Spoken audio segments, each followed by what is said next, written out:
మీద ఒక రకమైన ఆ యొక్క వస్త్రాలు, రంగురంగుల వస్త్రాలు అవన్నీ వేసి మనం అలంకారం చేస్తుంటారు మన రథం ఊరేగింపప్పుడు.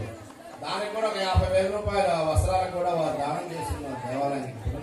ఈ సంవత్సరం భగవంతుని అనుగ్రహంతో వారికి ఏదో రామచంద్రమూర్తి చేసిన వారి కోరిక మేరకు భగవంతుడికి వాడేందు కృతజ్ఞతగా వాడికి ఇచ్చిన దాంట్లో ఏదో తృణమో పణమో అన్నాడు భగవంతుడు. ఫలంతోయం పుష్పం పత్రం అన్నాడు.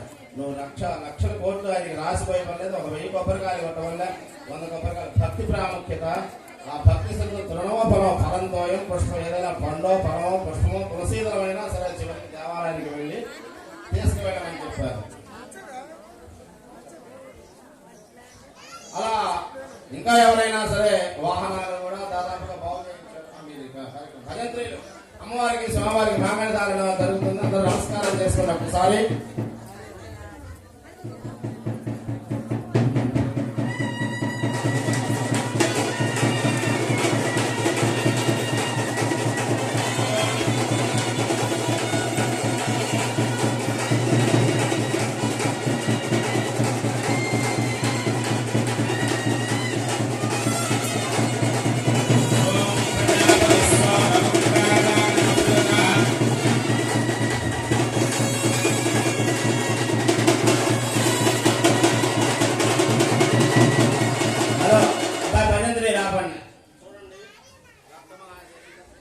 మామూలుగా మన సిద్ధాంతం